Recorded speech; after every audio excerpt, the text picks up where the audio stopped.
warahmatullahi wabarakatuh. Innal hamdalillah nahmaduhu wa nasta'inuhu wa nastaghfiruh wa na'udzu billahi min shururi anfusina wa min sayyiati a'malina. May yahdihillahu fala mudilla lahu wa may yudlil fala hadiya lahu. Asyhadu an la ilaha illallah wahdahu la syarika lah wa asyhadu anna Muhammadan abduhu wa rasuluhu wa ba'd. Fa inna khairal kalami kalamullah wa khairal hadi hadi Muhammadin sallallahu alaihi wa alihi wasallam wa syarral umuri muhdatsatuha fa inna kulla muhdatsatin bid'ah wa kulla bid'atin dhalalah wa kulla dhalalatin finnar. Ayuhal ikhwah, hari ini kita hidup di mana Allah tidak tolong kita kaum muslimin. Tidak seperti di zaman di mana Rasulullah hidup, Abu Bakar hidup, Umar hidup, Utsman, Ali, Zubair, Tolha. Mereka adalah manusia-manusia kaum muslimin yang ditolong oleh Allah. Berapa jumlah mereka ketika perang Badar? 313 kira-kira. Berapa jumlah pasukan Abu Jahal, Abu Lahab? 1000 lebih. Dengan persenjataan yang cukup lengkap. Apa yang terjadi di perang besar pertama ini? Bertekuk lutut Abu Jahal, Abu Lahab. Bahkan Abu Jahal tewas, ya, bersama pembesar-pembesar Quraisy yang pernah menimpakan isi perut unta ke punggung Nabi ketika Nabi sedang sujud di depan Ka'bah. Sambil tertawa terbahak-bahak, mereka saling mendorong, merasa lucu. Ibnu Mas'ud melihat dari jarak agak jauh, tidak bisa berbuat apa-apa. Kita tahu siapa Ibnu Mas'ud, miskin, lemah. Akhirnya isi perut unta itu diangkat oleh Fatimah radhiyallahu anha. Setelah itu Nabi sebut nama mereka satu persatu. Ya Allah Abu Jahal, ya Allah Utbah bin Rabi'ah, ya Allah Syaibah bin Utbah. Ada 5 orang disebut nama oleh Nabi, gemetar mereka. Dan 5-limanya menjadi bangkai dibuang di sumur Badar, di jurang Badar. Lihat betapa Allah menolong mereka. Sekarang bandingkan dengan apa yang Allah perbuat dengan kaum muslimin hari ini. Siapa yang ditolong oleh Allah? Kaum muslimin di Afgan apa tentara Amerika? Antum bisa jawab. Siapa yang dibikin kaya, yang dibikin sejahtera? Kaum muslimin di Mesir, di Sudan, di Syria, atau orang Jepang, orang Inggris, orang Prancis, orang-orang kufar? Antum bisa jawab. Siapa yang bikin Jepang maju, yang bikin Amerika jaya, yang bikin Inggris, Prancis menguasai dunia? Siapa? Jawab. Siapa? Hah? Siapa? Nggak tahu? Tentu Allah Rabbul Alamin. Tuhan kita satu-satunya, Allah Rabbul Alamin. Antum mau katakan kalau Islam jaya, yang bikin jaya Allah? Kalau orang kafir, Jepang, Inggris, Prancis jaya, yang bikin jaya iblis? Antum mau bilang begitu? Syirik antum. Syirik. La haula wala quwata illa billah. Tidak ada kekuatan kecuali kekuatan Allah. Wajib kita yakini, yang bikin Jepang maju, yang bikin Amerika jaya, yang bikin Inggris, Prancis makmur, kaya raya, Allah Rabbul Alamin. Yang bikin kaum muslimin sengsara, keblangsak, miskin, tertindas, bagaimana saudara-saudara kita di Afgan, di Sudan, di Aljazair, di Syria, bahkan di negeri kita, bencana demi bencana. Siapa yang membuat itu semua? Tentu Allah Rabbul Alamin. La haula wala quwata illa billah. Sekarang tanda tanya besar tentunya. Kenapa ya Allah? Kenapa? Kenapa bukan kami yang engkau tolong ya Allah? Kenapa yang engkau tolong, yang engkau makmurkan, yang engkau bikin sejahtera justru orang-orang kafir? Pertanyaan sederhana. Ya. Nah, pertanyaan inilah insyaallah ta'ala yang akan kita bahas. Mudah-mudahan dengan pembahasan ini kita faham, oh ternyata itu apa yang bikin pertolongan Allah tidak kunjung tiba, ternyata itu. Saya kira antum yang sedikit membaca ayat-ayat Al-Quran, hadis-hadis Nabi, mungkin ada sedikit gambaran. Ya. Kapan Allah akan berikan keberkahan kepada penduduk satu negeri? Kapan? Walau anna ahlal qura, teruskan, amanu wattaqau, seandainya penduduk satu negeri itu beriman dan bertakwa. Lihat, beriman dan bertakwa.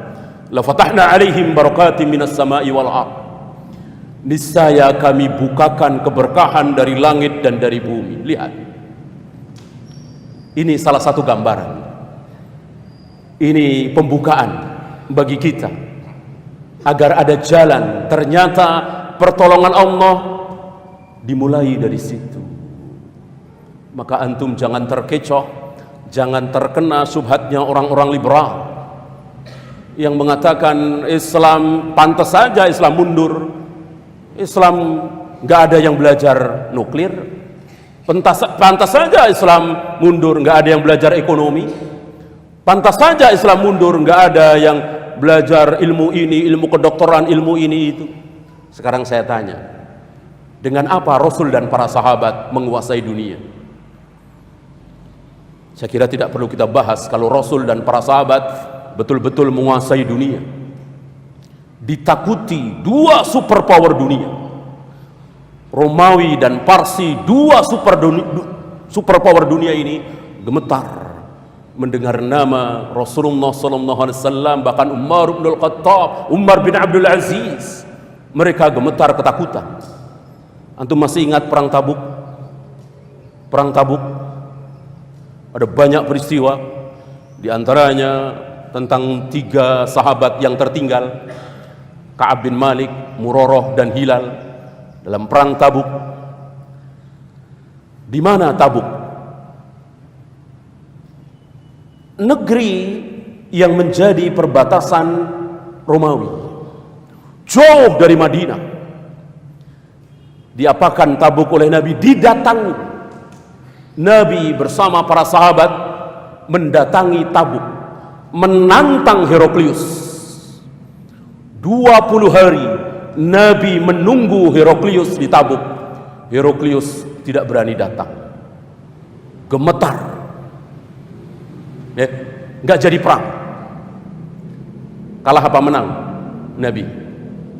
Kaum muslimin kalah apa menang? Tentu menang. Lawan nggak datang, menang kan? Kita datang, lawan nggak datang, menang. Apa istilahnya? WO, ya kan? Nah, Heraklius WO tidak datang, padahal ditunggu oleh Nabi 20 hari. Dan ini janji Allah pada Nabi SAW dan kepada seluruh kaum muslimin yang mengikuti sunnah Nabi, yang menggigit sunnah Nabi dengan gigi geraham. Apa? Ada 5 keistimewaan yang Allah berikan kepada Nabi SAW, tidak Allah berikan kepada nabi-nabi yang lain. Apa? Ar-ru'ab, rasa gentar, rasa takut Allah jatuhkan, Allah masukkan di hati orang-orang kufar. Ketika orang-orang kufar ini akan berhadapan dengan kaum muslimin, akan berhadapan dengan Nabi alaihi salatu wassalam, sebulan perjalanan misalnya 500 kilo misalnya ya, diukur waktu itu 500 kilo mau ketemu dengan kaum muslimin, Rasul dan para sahabat, mereka sudah gentar, mereka sudah ketakutan. Kalau kaum muslimin mengikuti Rasul dan para sahabat. Lihat hari ini kaum muslimin tidak mengikuti Rasul dan para sahabat, beragama semau dia. Apa yang tidak pernah dicontohkan oleh Nabi sallallahu alaihi wasallam mereka perbuat. Ya. Apa mereka tidak tahu kalau Rasulullah tidak pernah mentahlilkan orang mati 3 harinya, 7 harinya, 40 harinya, 100 harinya. Lihat hari ini kaum muslimin atas nama Islam, atas nama pahala untuk orang tua, mereka melakukan amalan-amalan yang tidak pernah dicontohkan oleh Nabi sallallahu alaihi wasallam. Membacakan tasbih, tahmid, takbir, baca Al-Quran atas nama Islam, sementara Nabi tidak pernah mencontohkannya. Lihat satu contoh betapa kaum muslimin meninggalkan sunnah Nabi, mengamalkan amalan-amalan bid'ah yang tidak ada contoh dari Nabi alaihi salatu wassalam. Bagaimana Allah mau angkat derajat mereka, bagaimana Allah mau menangkan mereka, ya. Nah, taulah kita bahwa kesalahan bukan ada pada Allah, kezaliman bukan ada pada diri Allah, tapi ada pada diri kita. Allah berjanji akan menolong kalian, menolong kaum muslimin. Kalau apa? In tansurullah yansurkum. Lihat, Allah akan menolong kalian kalau kalian menolong agama Allah. Ketika hari ini kita tidak ditolong oleh Allah, dibiarkan oleh Allah dalam keadaan miskin, terjajah, berarti wajib kita akui, berarti kita tidak sedang menolong agama Allah. Kalau kita tolong agama Allah sebagaimana para sahabat, para tabi'in, atba'ut tabi'in, Allah tidak akan pernah ingkar janji. Innallaha la yukhliful mi'ad. Allah tidak akan pernah ingkar janji. Allah pasti tolong. Kenapa hari ini Allah enggak tolong? Berarti kita tidak sedang menolong agama Allah. Menolong agama Allah bagaimana caranya? Tentu tolong agama Allah ada di diri kita dulu. Sudahkah sholat berjamaah di masjid 5 waktu, subuh ke masjid untuk sholat berjamaah? Sudahkah kita jauhi zina, khamr, judi, korupsi, bohong? Sudahkah kita amalkan sunnah-sunnah Nabi? Kita jauhi syirik? Nah, lihat jawabannya, kita lihat ya. Bahkan seandainya Allah tolong kaum muslimin di negeri kita ini, aneh bagaimana Allah mau tolong kaum muslimin yang kuburiyun, yang mendatangi tempat-tempat keramat, yang mendatangi kuburan-kuburan yang dikeramatkan, minta-minta kepada orang yang sudah mati. Mereka bukan hanya menyebut ya Rabb, ya Allah, tetapi mereka juga menyebut ya Jibril, ya Rasulullah, ya Syekh Abdul Qadir Jailani. Lihat bagaimana Allah tidak murka kepada kaum muslimin yang seperti ini. Bagaimana Allah mau tolong, ya. Nah, dalam rangka inilah maka saya akan bacakan sebuah hadis sahih riwayat Imam Muslim, Abu Daud dan lain-lain tentang 4 contoh. 4 contoh. Sekali lagi ini contoh, bukan pembatas. Maka dari 4 ini bisa menjadi 10, bisa 15, bisa 30, bahkan bisa ratusan. 4 ini hanya contoh. Contoh bagaimana kaum muslimin sudah menyimpang tetapi mengatasnamakan Islam, ya, sehingga kaum muslimin tidak ditolong oleh Allah. Saya bacakan hadisnya. Qala Nabi sallallahu alaihi wasallam,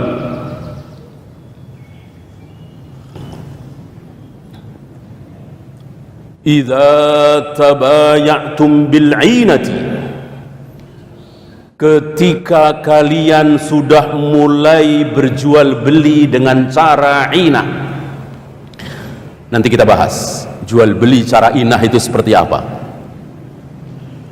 Wa akhadtum adnabal baqar, dan kalian sudah mulai memegang ekor-ekor sapi.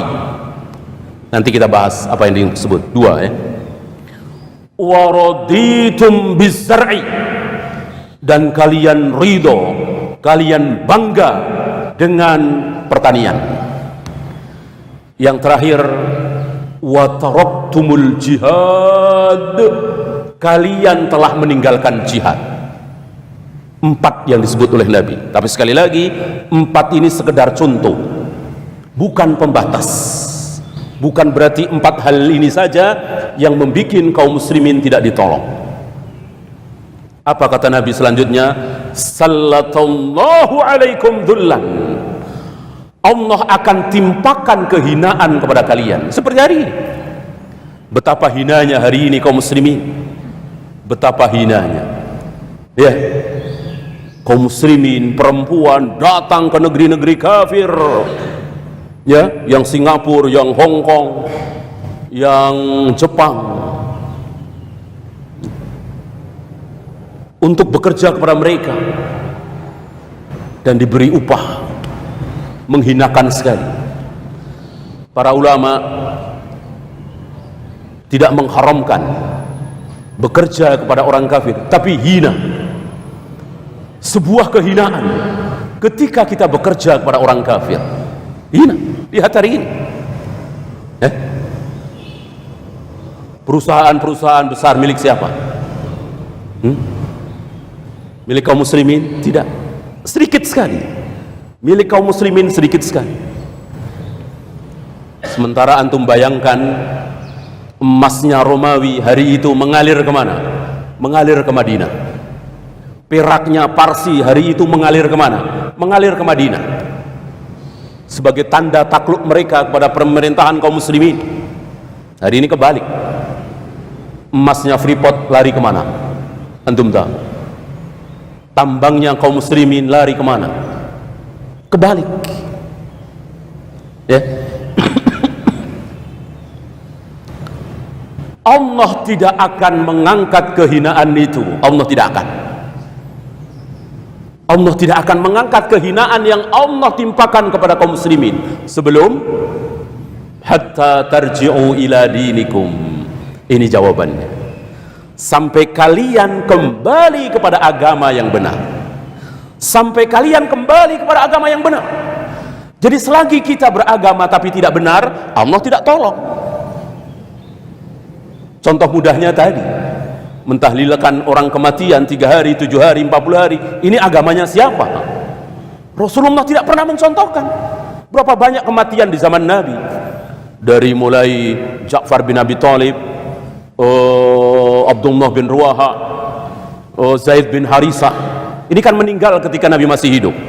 Kemudian Khadijah, istri beliau tercinta. Kemudian anak-anak beliau semua kan meninggal ketika beliau masih hidup, kecuali Fatimah. Tapi ada riwayat Nabi mentahlilkan Khadijah, anak-anak beliau 3 hari, 7 hari, 40 hari, 100 hari. Tidak ada riwayat. Kalau ada tentu ada di Bukhari, Muslim, Abu Daud, Nasai, Tirmidzi. Tidak ada.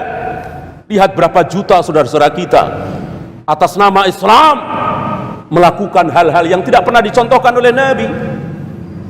Qul in kuntum tuhibbunallaha fattabi'uni. Allah mewajibkan kepada Nabi untuk mengatakan, jika kalian mengaku cinta kepada Allah, ikuti aku, ikuti Nabi. Artinya apa? Yang tidak pernah dicontohkan oleh Nabi, jangan. Allah murka ini. Ya, hatta tarji'u ila dinikum, sampai kalian kembali kepada agama yang benar. Berarti jawabannya kembali kepada agama yang benar. Berarti yang 4 tadi contoh tidak benar semua. Berjual beli dengan cara ina, memegang ekor-ekor sapi, ridho dengan bangga dengan pertanian, meninggalkan jihad, ini semua tidak benar semua. Maka harus dirubah. Nanti ada yang kelima, ke-6, ke-10, ke-15. Mari kita bahas yang pertama. idza tabayatum bil 'inati, jika kalian berjual beli dengan cara 'ina. Syahalbani rahimahullah menerangkan apa itu jual beli dengan cara 'ina. Beliau mencontohkan,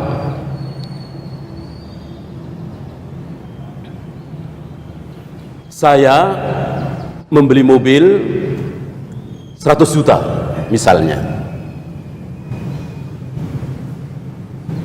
tidak kontan, saya tidak punya uang 100 juta ya, ngutang. Mobil itu saya bawa, setengah bulan kemudian saya datang lagi ke dealer, saya jual mobil itu. Berapa? 80 juta. Tapi cash. Langsung cash. Gitu. Lihat. 2 minggu. Oh, mobil mungkin belum dipakai ya. Atau jangan mobil lah, emas atau apa. Intinya apa? Intinya 2 minggu 20 juta. Ya. Lihat, hari ini kaum muslimin. Gitu. Antum datang ke dealer, Pak, kalau cash berapa?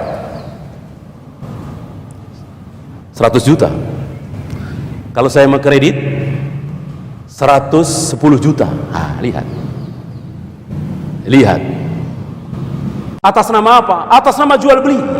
Jual beli kan halal. Atas nama jual beli. Berarti apa? Syubhat. Bukan syahwat. Kalau syahwat itu zina, minum khamr, berjudi, bunuh orang, korupsi, bohong, itu syahwat. Apa artinya? Semua orang tahu itu dosa. Sebodoh-bodoh seorang muslim, orang yang SD aja nggak lulus, tahu membunuh itu dosa, korupsi itu dosa, zina itu dosa, berjudi itu dosa. Kalau ini tidak sembarang orang tahu. Makanya namanya bukan syahwat, tapi syubhat. Seperti tahlilan tadi, syubhat. Ya. Apa intinya? Intinya berhutang dan naik. Ini. Dan ini diolah oleh kaum muslimin. Gitu. Riba, jelas. Karena riba itu diotak-atik oleh sebagian kaum muslimin. Oleh karena itu Nabi mengatakan nanti akan datang satu zaman di mana tidak ada yang tidak makan riba, hatta gubaruha, walaupun debunya. Kenapa? Karena diutak-atik. Gitu. Sekarang begini. Dulu kakek-kakek kita, nenek-nenek kita di kampung, kalau minjemin uang, nenek punya uang 100.000, ya, tolong pinjemin saya nek, nanti kembalinya 110.000. Nenek-nenek kita di kampung ini, insya Allah 30 tahun yang lalu, 40 yang malu, mereka tahu gitu. Ya, di kampung saya lihat mereka malu. Oh jangan, dosa, haram. Mereka tahu syubhat itu belum merajalela. Ya, malu. Nenek-nenek kita, kakek-kakek kita malu. Nah sekarang antum lihat, sebagian kaum muslimin hari ini dengan bangganya pakai dasi, pakai jas, gedungnya mentereng, megah sampai lantai 15, lantai 20. Apa kerjaannya? Itu ada orang ngutang 1 juta, kembalinya 1,1, 1,2. Itu kerjaan dia. Ngitung-ngitung, bangga dengan jasnya, dengan dasinya. Nenek-nenek kita di kampung malu, itulah syubhat.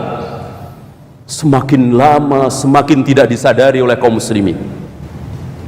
Ya, tentu antum tahu apa yang dilakukan oleh bank-bank ribawi itu. Semua tahu.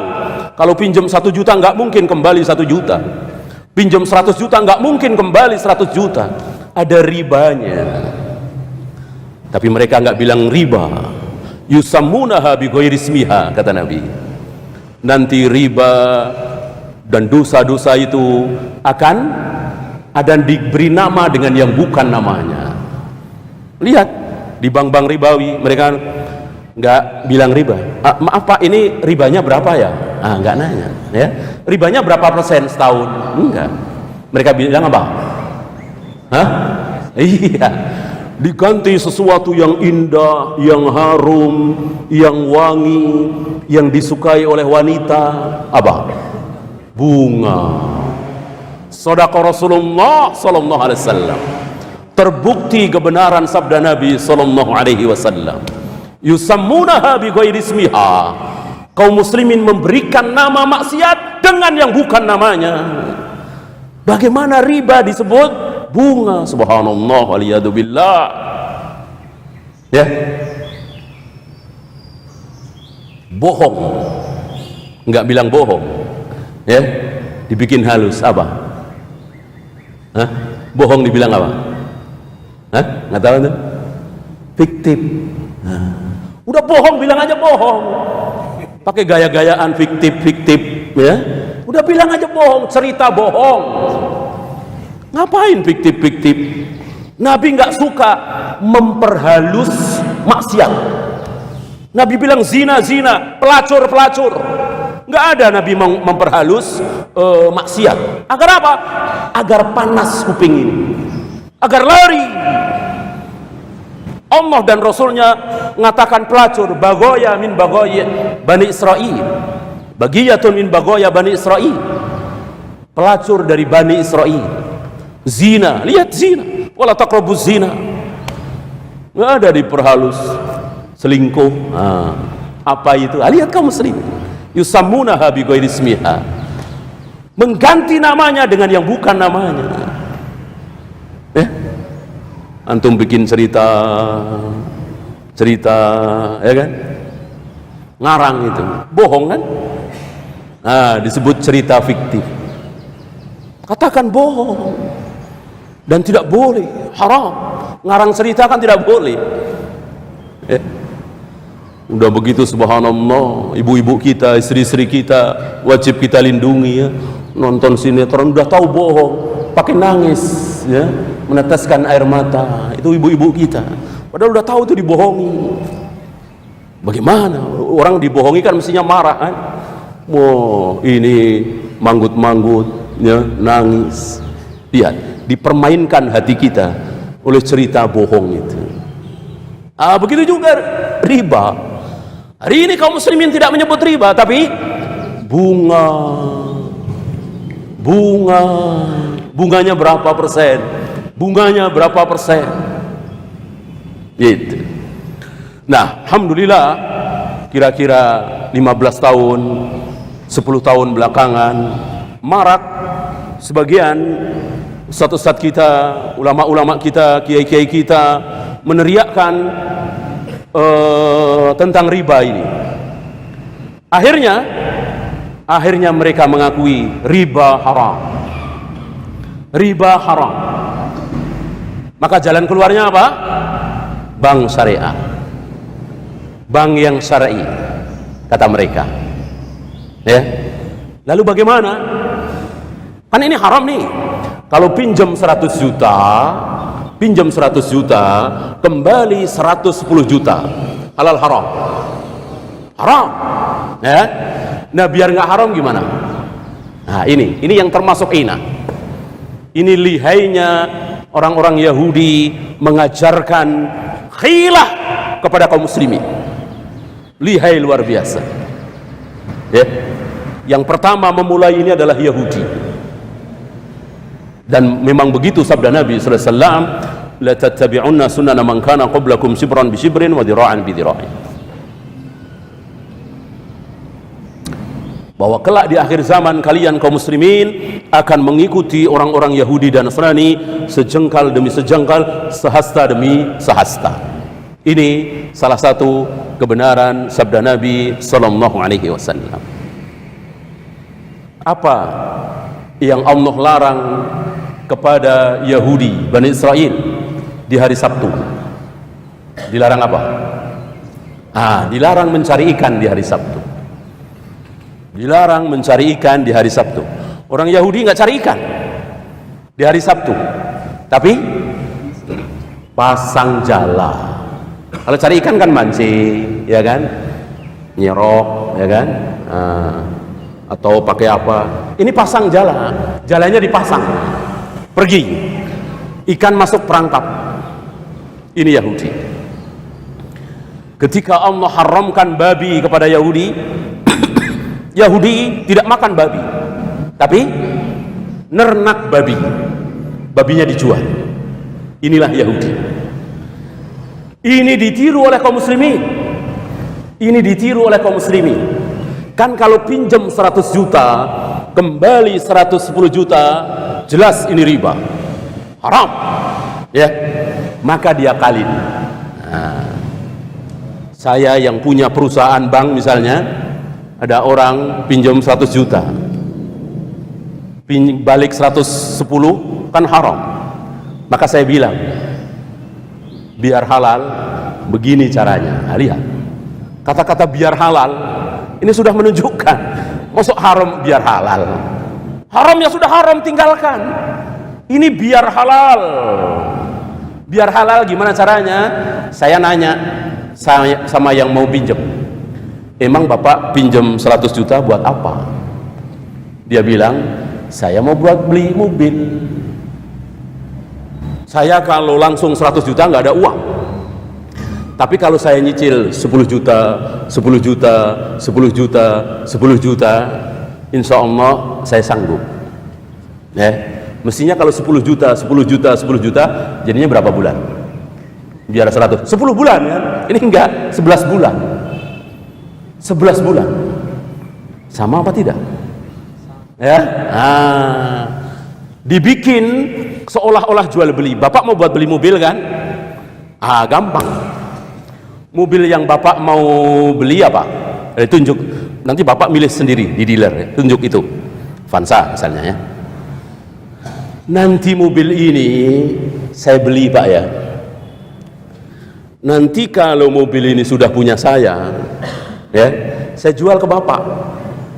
Berapa? 110 juta. Mikir sebentar antum. Ya. Mikir sebentar, halal apa haram ini? Ya. Tujuan saya biar halal. Kan bapak pinjam 100 juta untuk beli mobil. Mobil biar saya yang beli. Sekarang kan sudah, nanti bukan sekarang. Orang belum kan? Nanti kalau sudah punya saya jual ke bapak. Berapa? 110 juta. Bayarnya cicil 10 juta, 10 juta, 10 juta, 10 juta selama berapa? 11, bukan 10. Ya, coba antum fikir sebentar, ini jalan keluar apa khilaf? Sebagaimana yang dicontohkan oleh Yahudi. Ya. Coba setengah menit antum mikir ya. Saya minum dulu.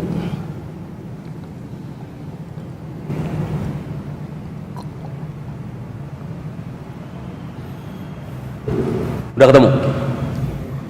Halal haram, jalan keluar apa khilaf, sami'na wa ata'na apa sami'na wa asayna, itu sifat Rasul dan para sahabat apa sifat Yahudi? Al-jawab, Yahudi. Ini otak Yahudi kayak gitu. Persis. Dilarang mancing ikan, dilarang nangkep ikan, cari ikan intinya. Maka mereka nggak mancing, nggak nangkep, tapi pasang jala. Kan ikan masuk sendiri ke jala. Nanti Sabtu sore, malam Ahad baru diambil. Yahudi, khilahnya Yahudi. Dimain-mainin dalil itu. Berbeda dengan para sahabat. Berbeda dengan para sahabat Nabi. Antum tahu apa yang dilakukan oleh para sahabat ketika turun rijsum min amalis syaitan. Innamal khamru wal maisiru wal azlamu rijsum min amalis syaitan. khamar, judi, mengadu nasib, najis, perbuatan setan, fajtanibu, jauhi. Apa yang dilakukan oleh para sahabat? Masih ingat ketika turun ayat ini? Sebelumnya mereka para peminum, ya. Diriwayatkan yang belum pernah minum khamar itu cuma Abu Bakar, Umar, Utsman, Ali. Selebihnya luar biasa. Antum tahu Abu Talha? Kalau minum subhanallah. Hamzah, Ali pemuda pemberani, melihat Hamzah mabuk ketakutan. Unta dibelah dengan pedangnya, hampir jadi dua. Keluar ucapan kotor dari mulutnya, mabuk. Ya, dosa apa tidak? Tidak, belum haram, belum turun ayat ini. Dan nggak apa-apa, nggak dosa, belum haram. Ya, mereka biasa ngumpul-ngumpul di rumah Abu Talha, anak tiri Abu Talha, Anas bin Malik. Anas bin Malik nuangin minuman khamar, ya. Bartendernya itu Anas bin Malik, ya, dicampur-campur di ini. Anas bin Malik. Sebelum turun ayat ini, antum tahu setelah turun ayat ini apa yang dilakukan oleh para sahabat? Dan mereka mempunyai persediaan khamr yang banyak. Mereka keluarkan ke jalanan, mereka tumpahkan, dan mereka mengatakan, intahaina ya Allah, intahaina ya Rasulullah, cukup sampai di sini ya Allah, cukup sampai di sini ya Rasulullah. Langsung ditumpahkan, nggak ada cari hilah, campur anu, biar nggak minum campur anu, nggak ada campur makanan, ini nggak ada. Inilah para sahabat, sami'na wa ata'na. Berbeda dengan Yahudi, cari-cari hilah, cari-cari celah. Sama dengan ini, 100 juta bayarnya 110, jelas haram, maka diputar-putar seolah jual beli. Kalau saya mau katakan, sebetulnya dia utang 100 juta, kembali 110 juta buat beli mobil. Apa bedanya? Ini diputar-putar, ya. Alhamdulillah kalau antum faham bahwa ini khilah, berarti ini nikmat dari Allah. Allah berikan pemahaman kepada antum. Barangkali di antara antum ada yang nggak faham, apa salahnya ya? Kan jual beli mobil tadi, ya kan? Nah, antum yang nggak faham, saya bawakan hadis, saya bawakan riwayat. Antum yang sudah faham, alhamdulillah. Karena memang pemahaman itu ilmu, dan Allah tidak berikan pemahaman kepada sembarang orang. Allah berikan pemahaman kepada si A, kepada si B tidak. Allah berikan pemahaman kepada si B, kepada si C tidak. Allah pilih orang bisa faham atau tidak. Maka jika antum faham, nikmat Allah. Oleh karena itu Nabi selalu berdoa, Rabbi zidni ilman warzuqni apa? Fahman. Lihat, warzuqni fahman, berikanlah rizki kepada aku berupa pemahaman. Kan orang yang nggak faham musibah seperti tadi. Banyak saudara-saudara kita nggak faham, apa salahnya tahlilan 3 hari, 7 hari, 40 hari, 100 hari, apa salahnya? Kan yang dibaca Al-Quran, tasbih, tahmid. Dia nggak faham kalau ibadah itu harus mencontoh Nabi, tidak mencontoh Nabi haram. Dia nggak faham itu. Maka jika antum faham, ini nikmat. Jika antum nggak faham,